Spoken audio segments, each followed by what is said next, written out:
The Ministry of Agriculture is making strides in efforts to get the root crop cassava into more mainstream use. A special committee constituted to oversee the integration of cassava beyond bread making whipped up sumptuous dishes to demonstrate the versatility of the crop. A select group of ministry personnel and stakeholders was treated to the delicacies, which will be made available to the wider public on World Food Day next month. Well, I think it's very delicious. I'm impressed by the creativity.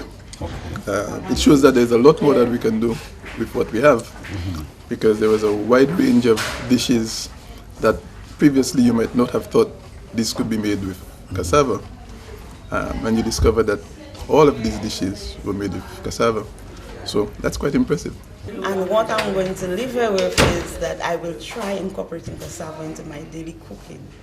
I especially love the pone and the shepherd's pie. It was really nice. And I will encourage my friends and families to use more. If chefs and outside were to take on it, well, we can imagine the whole of St. Lucia would be eating cassava.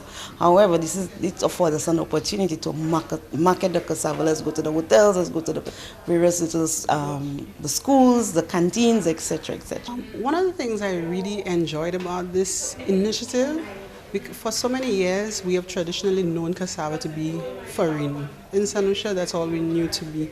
But today I saw an opportunity for our manufacturers to delve into doing something more with cassava. We saw an opportunity for households to have a healthier product, and the community at large, St. Lucia at large, having a better understanding of what cassava can do and giving us more options for having healthier foods, and that is what we've been pushing. On the angle of Ministry of Commerce now, so many times we see our manufacturers doing the plantain chips, the breadfruit chips, and now we've seen the cassava chips. I tasted the chips and it tasted just as good as any imported chip now. So now we need to look at resources and seeing how best we can package this product and make it available to the public. There is a collaboration between women groups, Cardi, in trying to improve the production of cassava in St. Lucia.